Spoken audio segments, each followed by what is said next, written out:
Hey guys, we're sitting here with Major Phil Dill. Phil is not anymore, but he was for the longest time the former Sapulpa Public Schools resource officer. And so he was on campus with the kids every single day, grew to love the kids and hang out with the kids.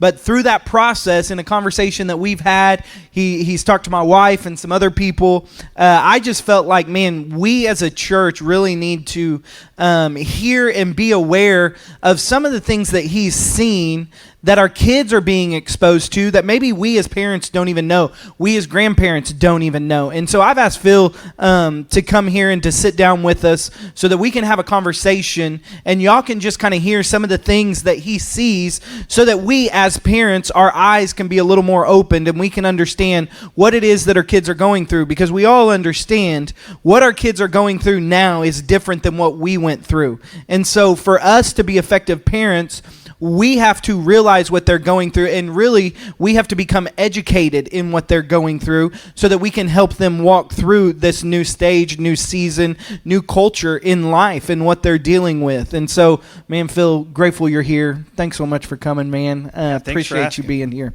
Yeah. And so, man, we're just going to dive in. And so as you've spent time with the kids and seen so many different things, and throughout the years, how have you seen over time, from your time that you spent there until now, how have you seen things change and things change quickly? Well, I mean, there's been several issues that I could talk about. I mean, right off the bat, you know, with me coming in, I started as a school resource officer in 2014 after 13 years of being a patrol officer. And within that first year or two, we saw vapes come on the scene. You know, initially those weren't even illegal, and they were just widespread. And then eventually, you know, those became illegal for kids, and that's something that's still going on. Over the last couple of years, with the prevalence of marijuana and the mixed messages of, you know, society saying it's okay and some people saying it's not okay, and the presence and availability of that is vastly changed. So many people have it now legally at home, and kids have such easy access to it. That's been a real change in the last couple of years. And then the social media, you know, that was already a thing when I started. But as it's evolved, as we've seen, you know, new apps come into place, like, you know, Snapchat's a big one we can talk about. But seeing the direct effect that has on student life, on how kids interact with each other, on conflicts that are created, things that administration has to deal with. That's been huge. And then cell phones themselves, the obvious addictive characteristics and things that cell phones have, and how that has changed kids' behavior, has been something that's really interesting to see, but also very concerning as a parent, you know, and as a police officer. I remember in high school it was beepers. And then the worst thing we had on the phone was Snake. Yeah. And playing Snake the whole time. For sure. And so now it's just completely changed to where literally everything and anything is at the tip of your student, those students at school, right at the tip of their fingers. They can access anything. And so, you know, kind of through this time and everything, what would you say are some of the things that you've seen on a phone that may surprise parents to even know that it was on their phone?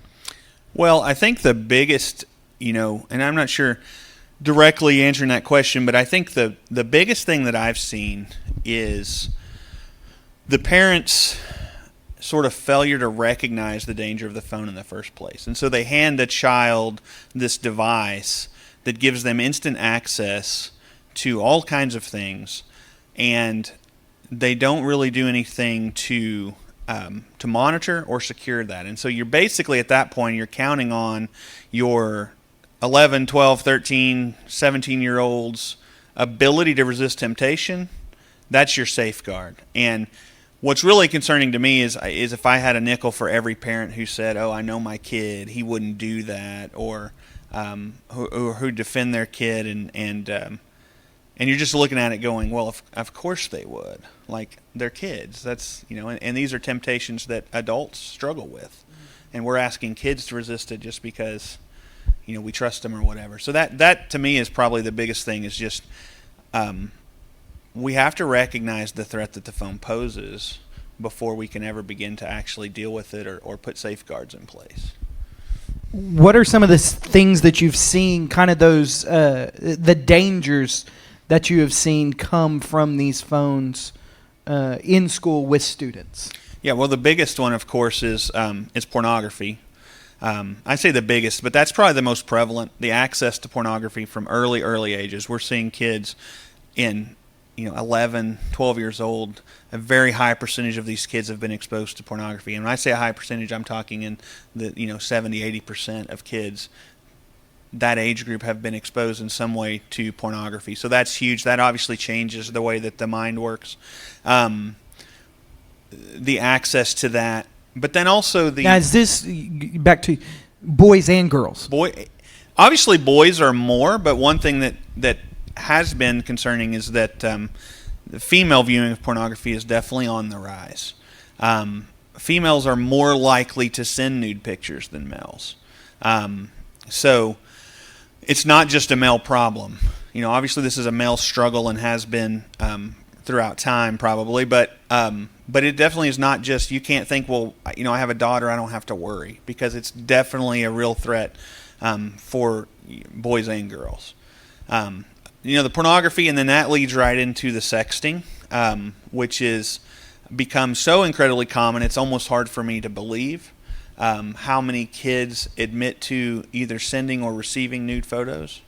And the commonality is, of all these cases, so if 80% of kids admit to either sending or receiving nude photos, and 50% of parents say, well, my kid would never do that. Well, there's a disconnect there somewhere, right? The majority of those parents obviously are wrong.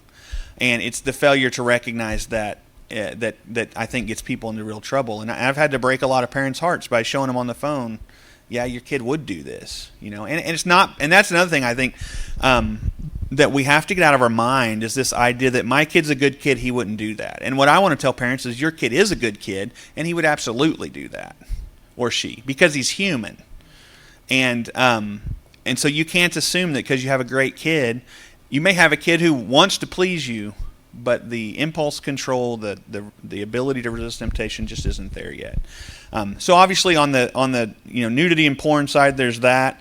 On the flip side, on social media, it's the ability to do the cyberbullying, to say things that they feel like they have some anonymity or some protection. They'll say things online or on Snapchat that they would never dream of saying face to face.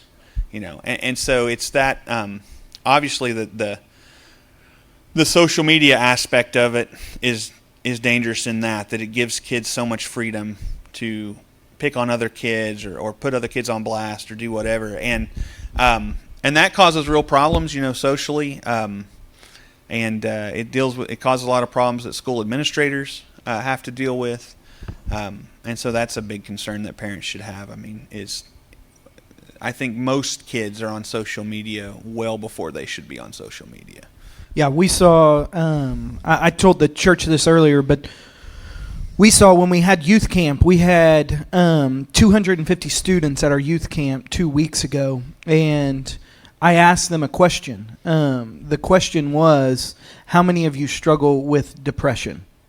And 95% of them, if not more, raised their hand and said, I do. That's representative of, if you can look at stats from the and nothing against Apple. I have an Apple iPhone. It's a great tool, but you can look at from the introduction of the Apple iPhone and link that to teen depression rates, and they correlate, very nicely. That, and we just know for a fact, and it's true with adults. It tends to cause comparisons. You're looking at everybody else's life. Oh, everything's perfect. Look at these amazing vacations, or look how many friends they have. And with kids, you take that to the next step of a kid going, oh man, so-and-so had a party, I wasn't invited, And I think one thing that is dangerous that we may not realize is, when you and I were kids, our school day ended at 3 o'clock. And we went home and we watched after school specials. We did our homework. We ate a snack. We talked to mom or dad. Maybe we talked to a friend on the phone. But our kids' school day does not end at 3 o'clock. It keeps right on going 24/7. All the social stuff, all the drama, all the talking. It just keeps going 24 hours a day. And they get to a point where they need that. If they feel disconnected, like you can watch a kid, you take his phone away, the anxiety level goes through the roof because what am I missing? Yeah. What's happened that I don't know about or and so they get where they feel like they need that constant connection. Yeah. And breaking that can be real difficult. Yeah, no, I mean, we've seen it in the conversations we've had with parents and different things like that, in that twofold of, one, just that acceptance and depression of, hey, I'm going to post this, how many people are going to like it, how many people are going to respond, and they're constantly checking it. How many people, and then what's going on that I've been left out of, and then, hey, if I put my phone down for a little bit, you watch families when they go to restaurants, everybody in the family is looking at their phone instead of having a conversation. I walked into a room full of girls when we were at camp, and or when we got back from camp, and every girl was sitting on their phone, and I was like, what are y'all doing? And they were like, well, we're talking to each other. And I was like, you realize you don't have to talk through your phone. Right. Like, you're all in the same room together. That's one of the saddest things I noticed at the school. During my tenure at the school, there were periods where the school allowed cell phones, and there were periods where the school did not allow cell phones. And I will just tell you, and I'm not second-guessing this, school has to make decisions for a variety of reasons. But during those times when the phones were not allowed, the kids interacted. They sat at the lunch table and talked. When the cell phones are allowed, you see a lot more of, you'll have 8 kids at a round table and every one of them is looking at their phone. And so that's not what we were designed for. We're designed to be in fellowship. We're designed to talk to each other. If you consider that nonverbal communication is such a huge part of how we talk, and you take all of that out, it's leaving something to be desired, And so that part of their brain, that part of their social interaction, never develops. And so we're seeing kids now that are much more uncomfortable in social settings because their entire social interaction revolves around digital stuff. And so when all of a sudden those kids have to go into a social setting, it causes a great deal of anxiety and things like that. What a lot of parents begin to think in this moment is this, yeah, I understand that, but that's not my kid. Oh, yeah. What is the percentage of kids at school that you would say struggle with one of those 3 things that we've talked about? And so either an issue where things are being sent and done that shouldn't be sent and done, they're being bullied, or they're bullying somebody, or they're just, it's causing that anxiety and depression of acceptance and everything. I would say, and this is just, this isn't scientific. Right. This is just this is my personal experience. And I would say that if they have a phone, almost 100%, they're struggling with one of those things. They're going to be if they have a phone, particularly an unmonitored phone, they're struggling with pornography. They're struggling with social media, if not even their own cell phone, the knowledge of what's going on in the world around them, and then the actual addiction. As adults, we all struggle with that too. Like you said at the restaurant, I mean, it's not just to kids, but if you consider, I tell parents that anything that they do, their teenager does in excess. So if you're struggling with your phone, if we're being honest with ourselves, your teenager's struggling excessively more than you are. And so, and like you said, that, well, I get what you're saying, but that's not my kid. That is if they take one thing away from this conversation, that is the biggest mistake you can make. My kid wouldn't do it, not my kid. I feel like as a parent, my job is to build walls between my child and things that want to hurt my child. And then as my child grows and matures, we gradually tear those walls down as they can handle it. And that's not saying that it's a problem with my kid. It's a problem with the world, and I got to keep that stuff away until he's ready for it. And I think that's where some parents want to go, is that okay, I can see the pornography issue may be a big deal. I can see bullying as a big deal. But, just spending time in social media and, all that stuff, it's not that big of a deal. I don't need to make that big of a deal out. What in your years have you seen how that's impacting and changing students by letting this go and not making it a bigger deal than it really is. Yeah, well, I think if you haven't watched the series The Social Dilemma, that's one that you should definitely watch. But you got to keep in mind these formats, these social media formats were specifically designed to be addictive. That's how they're profitable, right? And so when the kid gets that like, when the kid gets that share, that's activating dopamine receptors in the brain. It works very similar to the way heroin works, and it is extremely addictive. And so obviously you see kids that are, like you said, they need that. Like they need that like. They need that thing. And then obviously you see, oh, so-and-so said this about you. Or, I mean, you think about it, it's one thing, if I post something and somebody likes it, I think, man, that's really cool, right? If someone else posted something about me, if I'm 15 years old and somebody said, man, Philip's hair was trash today, and then somebody likes that, man, what does that do to me as a 15-year-old, right? So it's even amplified more on the negative stuff. That ability to spread that stuff like wildfire, that's dangerous. And as parents, we have to really consider that. I think what you have to ask yourself is, what does the benefit of the social media outweigh the risk? And I know for me, I can't speak, for all parents. In our house, our kids, I have one that's a sophomore, and I have one that's starting in the middle school, and then I have one in between, and they don't have social media. And it's just because I can tell you, as a police officer who worked hand in hand with school administrators, a huge portion of what school administrators are dealing with has started on social media. It is some kind of a rift, some kind of a fight, some kind of drama going on because things have been said on social media, and now those things have come back into the classroom, and it's causing a disturbance in the educational environment. They're having to stop what they're doing. Kids are missing class because of all this drama, and it was drama that I can just say, there was always school drama, but it wasn't like this when we were in school.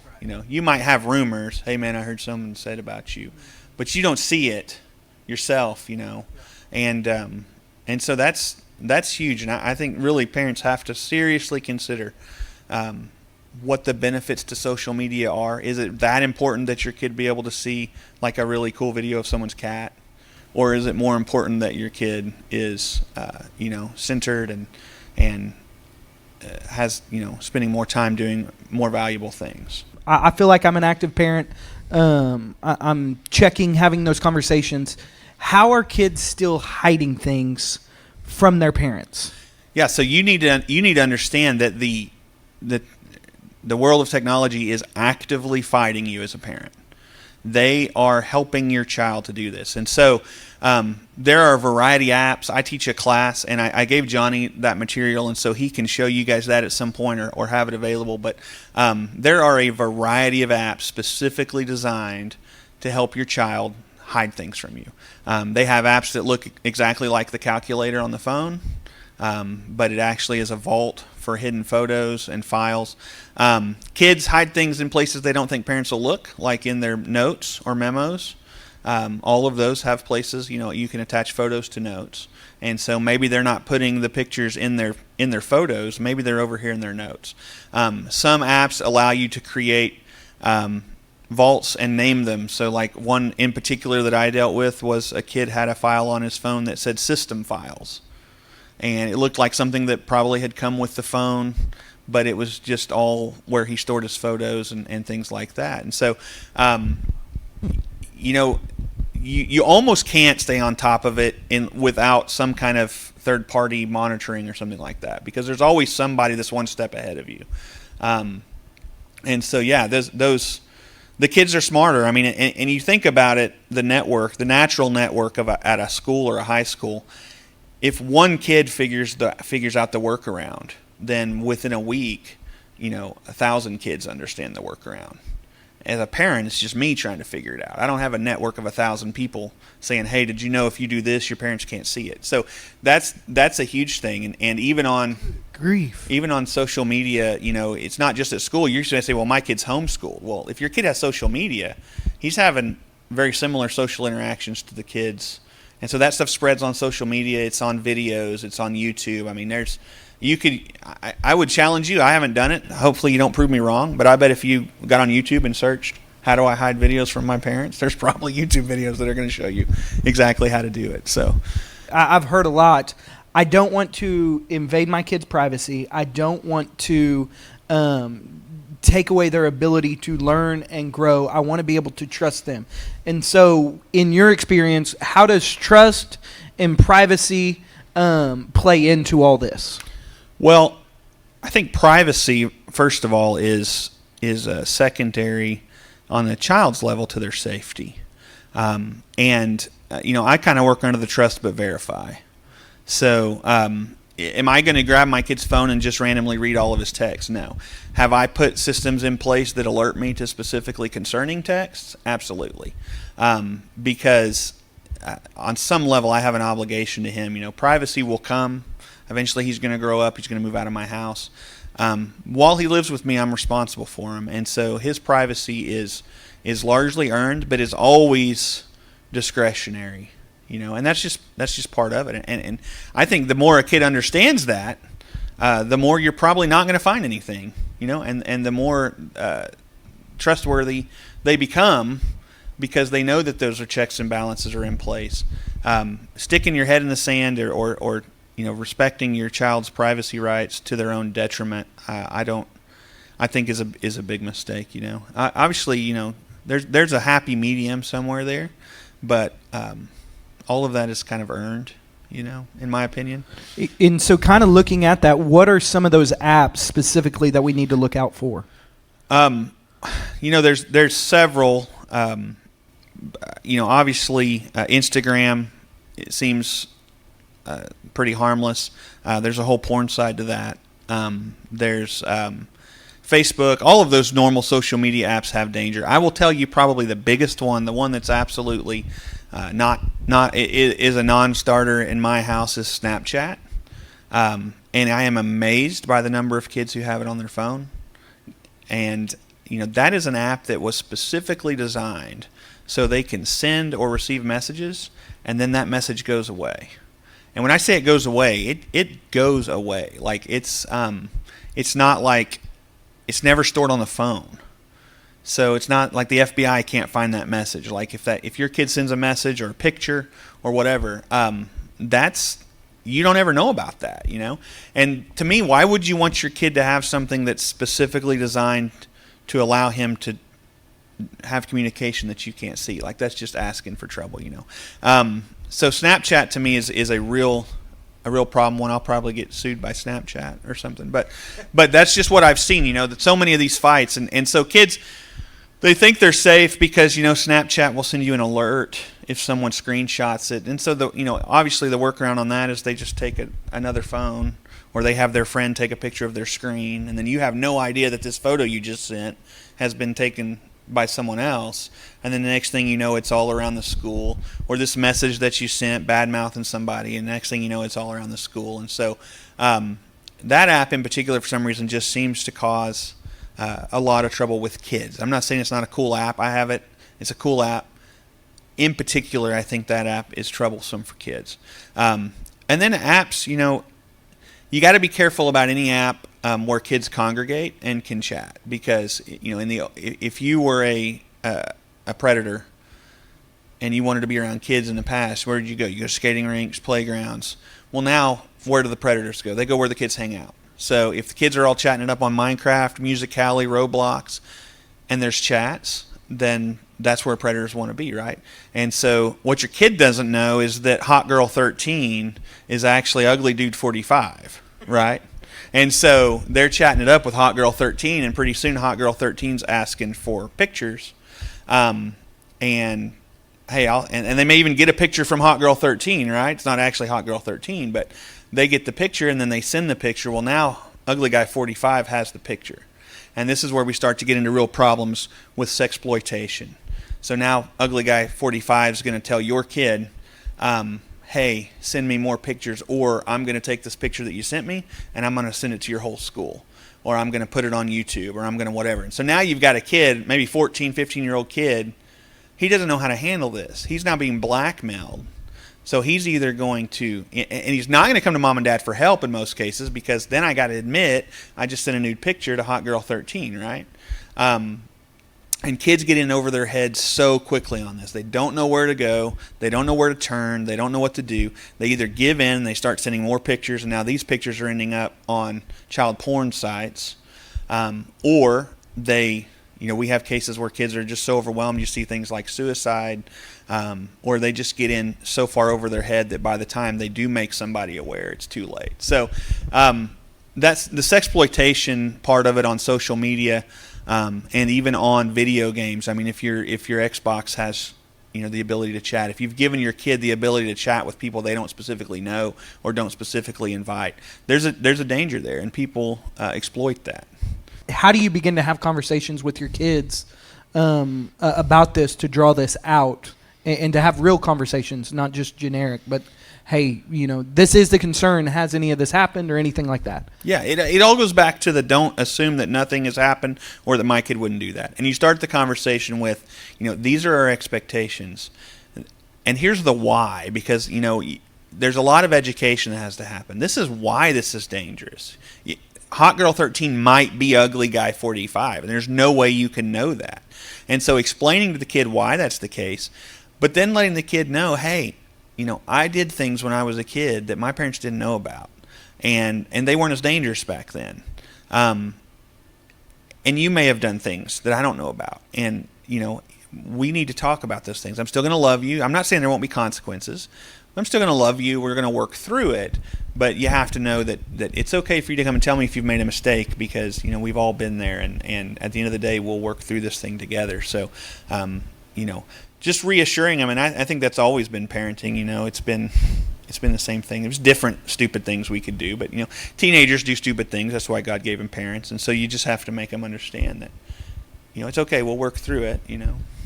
And so, in your opinion, kind of looking at it and seeing how things have evolved and different things that have gone on, what's the major reason that this is continuing to grow? This is an issue.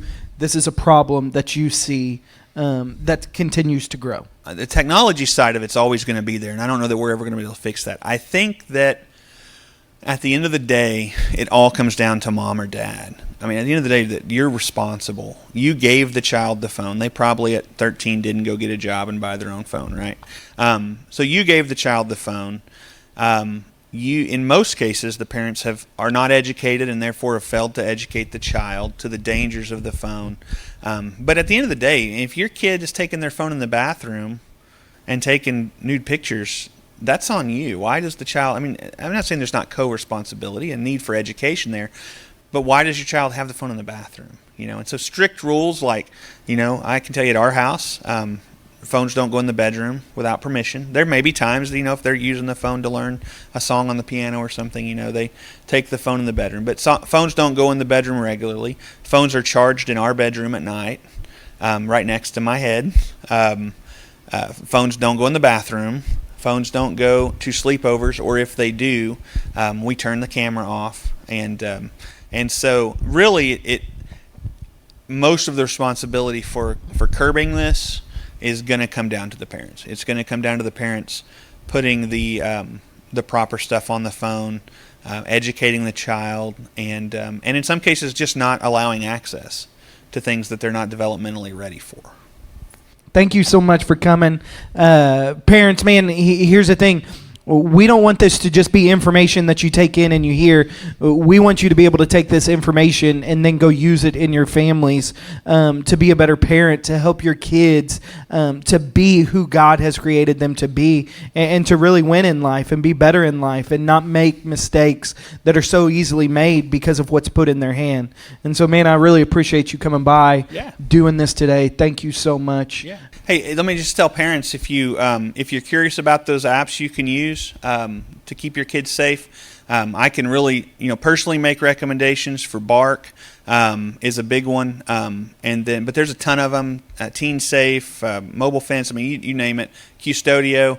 I'm hearing really, really good things about an app called Canopy. But if you have any questions, you can get a hold of Johnny. He can always get a hold of me, or you can email me at the police department. And I'm happy to answer any questions, help parents walk through these things. So thanks for having me. Appreciate it. Thanks so much, man.